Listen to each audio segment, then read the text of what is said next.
नमस्कार। हम सभी पर महाराज जी का आशीर्वाद और बजरंगबली जी की कृपा सदैव बनी रहे। आज के इस अंक में मैं आपके लिए महाराज जी की एक विशेष लीला सुनाने आई हूँ। देवी ऑयल मिल्स हल्द्वानी में भक्तों से घिरे हुए महाराज जी बैठे हुए हैं। इतने में ही पैंट कमीज और घड़ी पहने हुए एक 30-35 वर्ष का एक युवक दरवाजे पर हाथ जोड़कर खड़ा हो गया। बाबा जी ने उससे पूछा, क्या है? उसने कहा, महाराज, मेरा भाई बहुत बीमार है, वो मरने को है। मरने से पहले वो आपके दर्शन करना चाहता है। परंतु इससे पहले उस भाई का अथवा इस युवक का बाबा जी के साथ कभी कोई संपर्क नहीं हुआ था।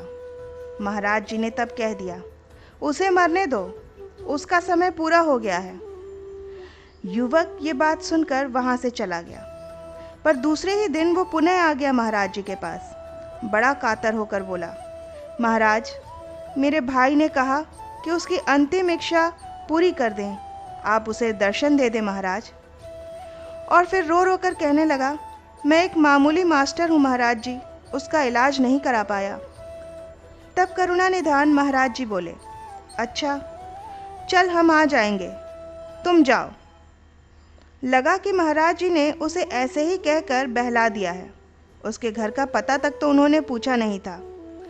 परंतु दूसरे ही दिन वो अपने कुछ भक्तों को साथ लेकर लंबे लंबे डग भरते हुए काला डूंगी रोड पर चल निकले।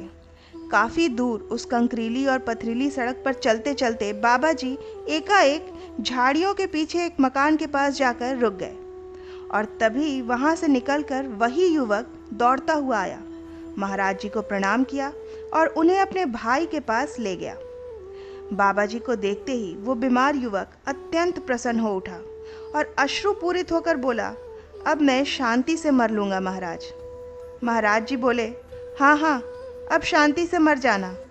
और ऐसा कहकर वो बाहर चले गए। लड़के को तीसरी स्टेज का टीबी था और उन दिनों ना तो इतनी बड़ी हुई इस बीमारी के लिए कोई पक्का इलाज था और ना ही उस समय के हल्द्वानी शहर में इस तरह का इलाज संभव था।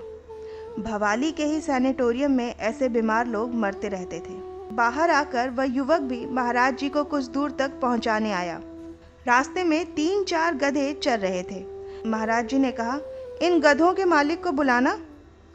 जब वह आ गया तो युवक से पूछा बाबा जी ने, तेरे पास 20 रुपए हैं? अब भला उस युवक के पास 20 रुपए कहाँ से होते, पर साथ के भक्तों ने कुछ जुगाड़ बैठा लिया था। बाबा जी ने वो 20 रुपए गधों के मालिक को देकर उससे कहा, इन बाबूजी के घर रोज 7 दिन तक गधी का दूध पहुंचा देना। पहुंचा देगा?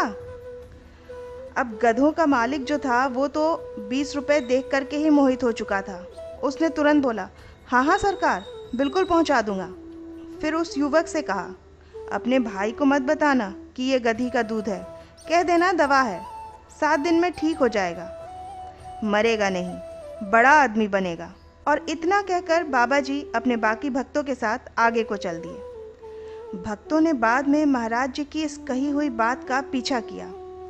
पता चला कि मृत्यु का ग्रास बनने वाला वो बीमार युवक कुछ ही दिन में बिल्कुल स्वस्थ हो चुका था।